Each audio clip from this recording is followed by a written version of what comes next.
Today, a special midweek episode of our podcast, the story of a tradition that, at least in my mind, is largely tied to the Florida resort. Massive gingerbread houses so large that in some cases, cast members have set up a shop inside of one of them to sell gingerbread. In some cases, these gingerbread houses are as tall as an actual house. In recent years, large gingerbread houses have come to other Disney areas, such as the Grand Californian at Disneyland and even to cruise lines. But nowhere are they more prominently displayed, and nowhere are they larger than at Disney World.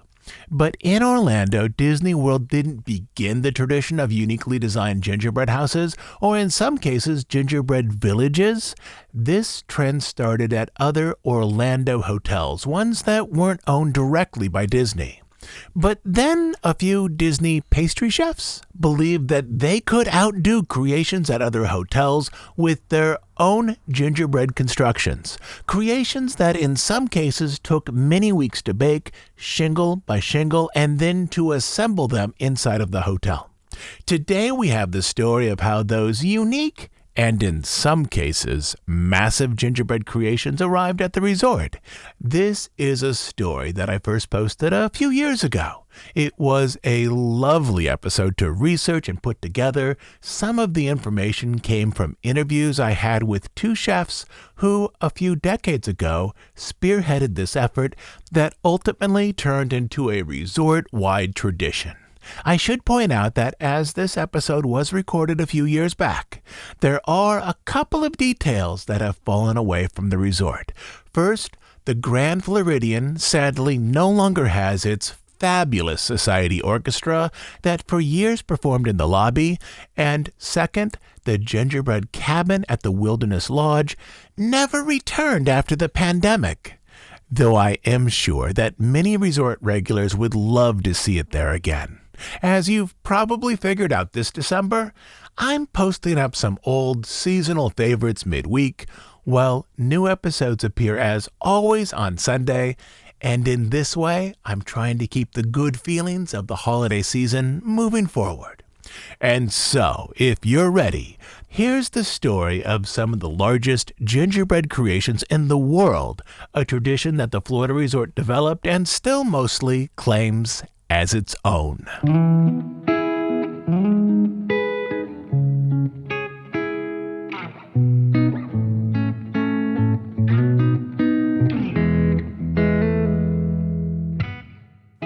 In recent decades, gingerbread houses have become a centerpiece attraction at the Florida resort.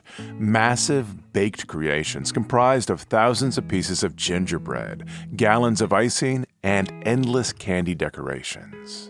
The best-known date associated with the houses is 1999, but that is only the year in which the pastry chefs at the Grand Floridian premiered their fabulous 14-foot-tall baked creation, a wooden frame layered with gingerbread.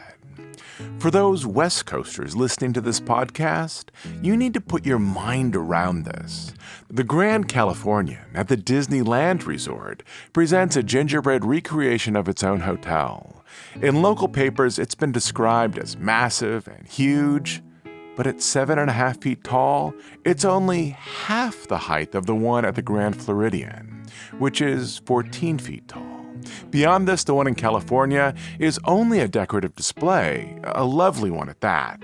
But the one in Florida has a fully stocked store inside of it, large enough to house a few cast members who sell baked goods during the day. But these traditions of gingerbread houses in and around the Florida resort go back long before 1999. And in the United States, notable hotels have been creating gingerbread displays in their lobbies for years before the tradition arrived at Disney. By the 1980s, the Hyatt in Austin, for example, was creating a life-size gingerbread house in its lobby. Likewise, other resort hotels, such as the Palmer House in Chicago and the Broadmoor in Colorado Springs, were creating installations mostly out of gingerbread. I'd place the culture of gingerbread beginning to appear with force at the Florida property in the early 1980s, as the Disney culinary team was expanding with Epcot, as it was beginning to pull in more national culinary traditions, and also a growing sense of culinary competition into its hotels and restaurants.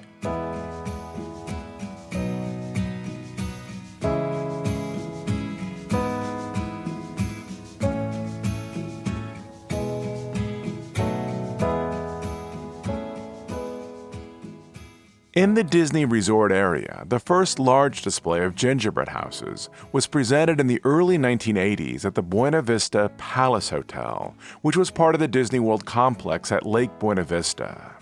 Decades ago, Lake Buena Vista was the name of the Disney Shopping District, a piece of real estate that has since been incorporated into Disney Springs.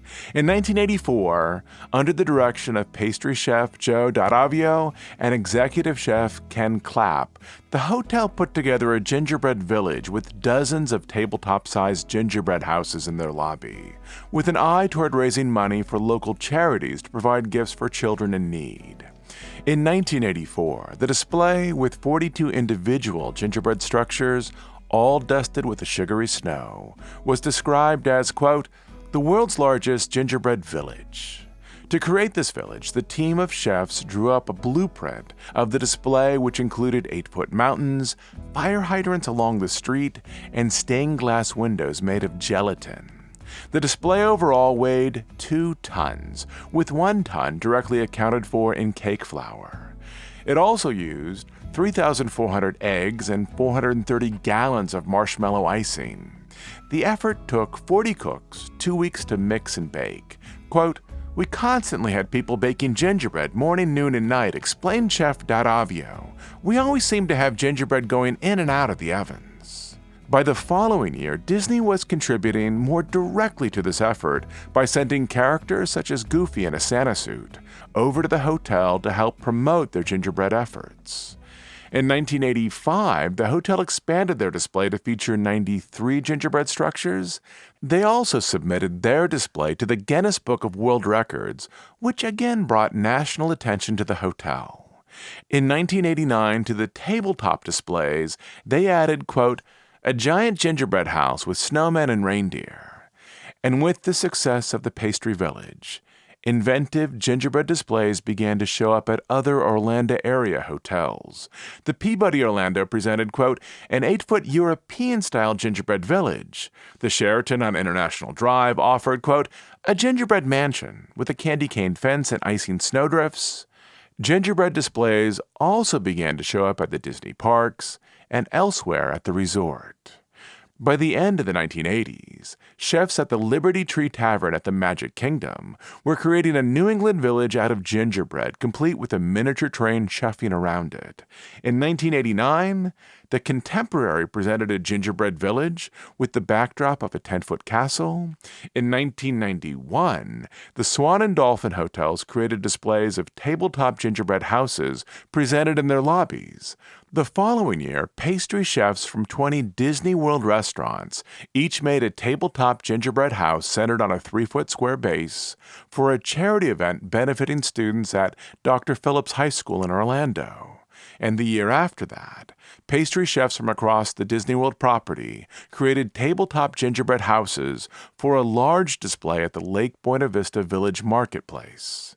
And then, in the mid-1990s, as tabletop and mid-sized displays continued to appear elsewhere in Orlando, particularly at the Buena Vista Palace Hotel, which now boasted of a display featuring 120 houses, pastry chefs at Disney started to consider larger and more elaborate displays of a single structure. Simply, there was no way that Disney could compete with displays of 120 tabletop houses. But the resort could carve out its own territory if they created larger or more intricate houses. Efforts in this direction began slowly.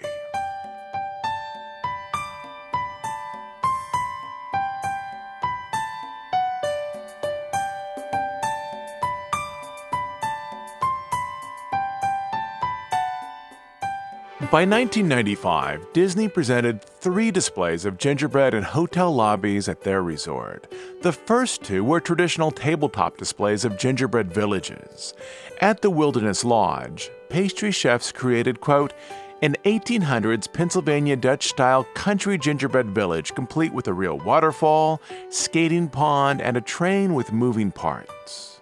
At the Contemporary Hotel, chefs created a gingerbread diorama of Santa's village at the North Pole, complete with, quote, the Claus Estate, elves' quarters, a bakery, a toy shop, and a train station with an electric train running through it. But in moving toward larger and more sophisticated displays, the Grand Floridian presented a gingerbread carousel displayed just off the hotel's main lobby. The display was described as a full-size baked creation with 4 carousel animals made of chocolate and a platform lined with gingerbread. Quote, the problem was, Chef Ellen DiGiovanni recalls, people were taking their small children, going through the poinsettias and putting them on the chocolate horses to take pictures as they went around. After displaying it for a few years, at the end of the 1998 holiday season, the hotel decided that the carousel needed to be removed as it was becoming a safety hazard. To an outside observer, the progression of holiday decorations at the Grand Floridian in 1998 to those in 1999 appeared like a simple exchange. The removal of a unique gingerbread carousel and the appearance of a unique gingerbread house, even if it would take a culinary team weeks to create enough gingerbread to create the actual house. But there's a far more interesting story inside of it. At the time, the master pastry chef at the Grand Floridian was Erich Herbitzcheck. Born in Germany, he had studied at the Mollard School in Vienna.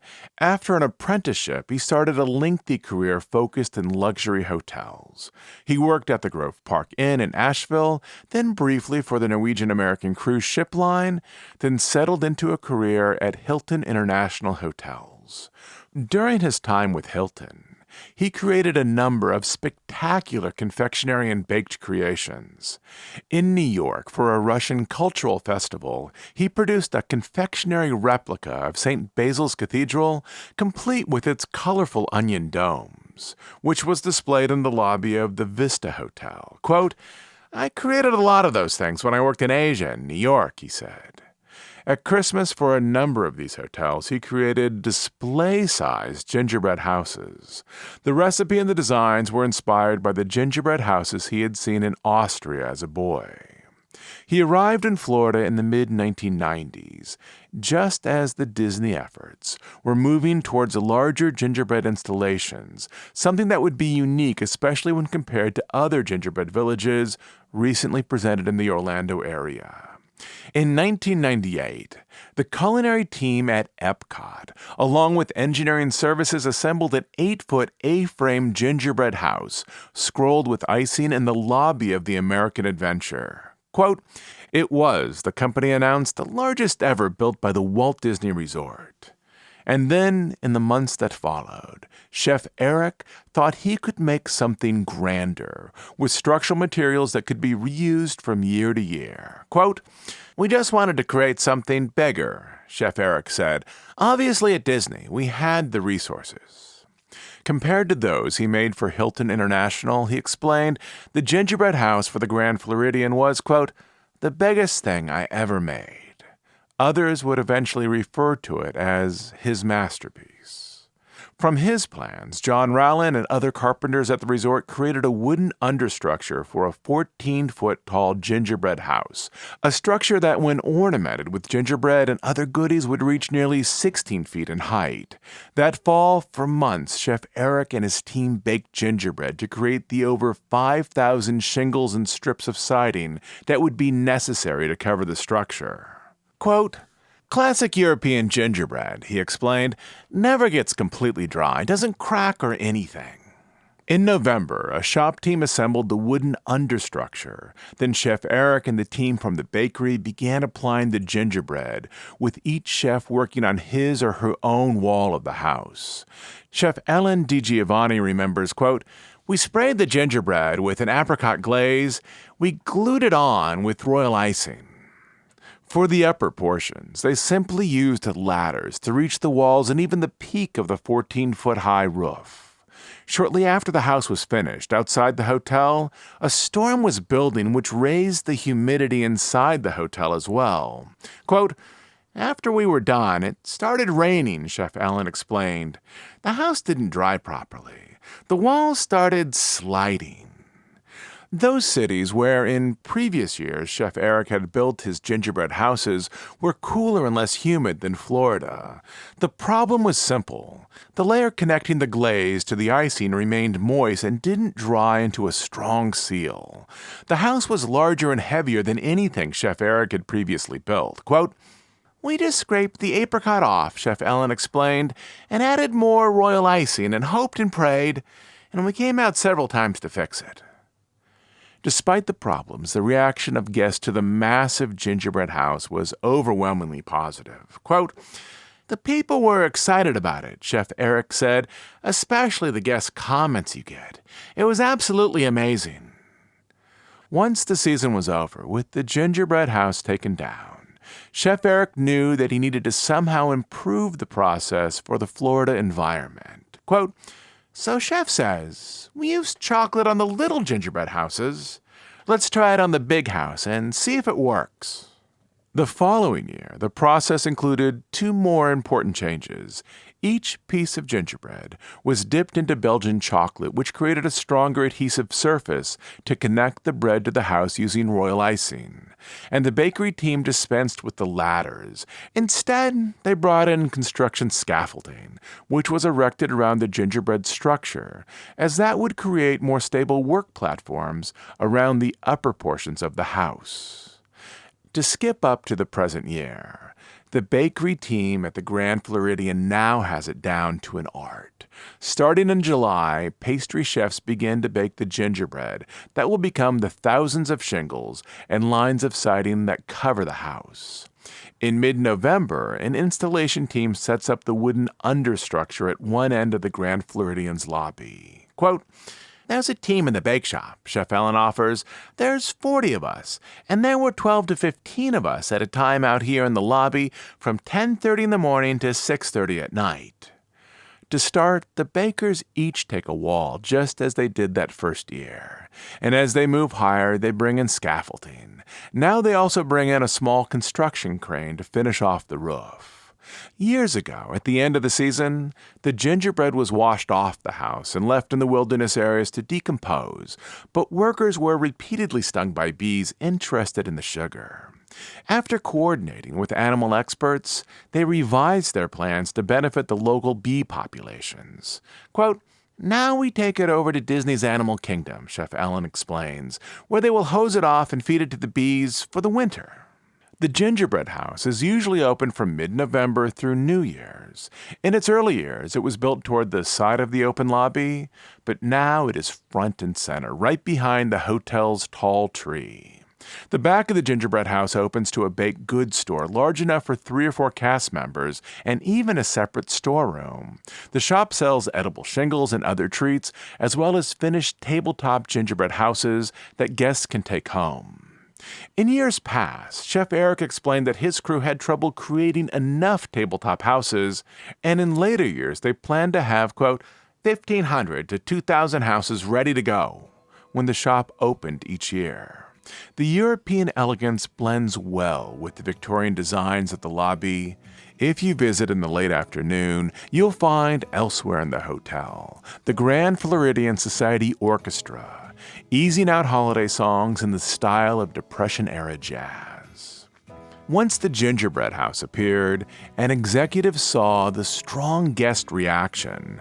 Other Disney areas started to display large-scale gingerbread creations of their own. In 1999, the Beach Club adopted the gingerbread carousel, but instead of displaying it on the floor bordered only with poinsettias, they placed it on a raised platform and protected it with a white picket fence. Its theme changes from year to year, typically tied to a Disney animated film. The bakery over at the boardwalk, in a postmodern touch, recreated itself in gingerbread, cited by other gingerbread buildings found in the boardwalk area. The American Pavilion at Epcot has created a miniature Washington, D.C. mall in gingerbread, complete with the Capitol building, the Washington Memorial, and the Lincoln Memorial with the figure of Lincoln made out of modeling chocolate. The Contemporary also has its own gingerbread creation, a castle whose theme fluctuates from year to year. Not long ago, the castle was themed to Arendelle, the village in Frozen, but more recently, it has been decorated in the flat, playful design style of Mary Blair. The most recent addition to the oversized gingerbread houses is a cabin-style creation at the Wilderness Lodge, which is dressed with Disney characters whose popularity peaked in the 1950s, Humphrey the Bear and Chip and Dale. Chef Eric is now retired, but his gingerbread structure, just as he planned it, continues to go up each November as a centerpiece decoration at the Grand Floridian Resort. I'll be back on Sunday with a new episode. And again, since this is the week between Christmas and New Year's, it'll be a short episode this Sunday so I can focus on my family and friends. And as we wind down this year's holiday season, I hope the month has brought a lot of joy to you. And again, until Sunday, this is Todd James Pierce.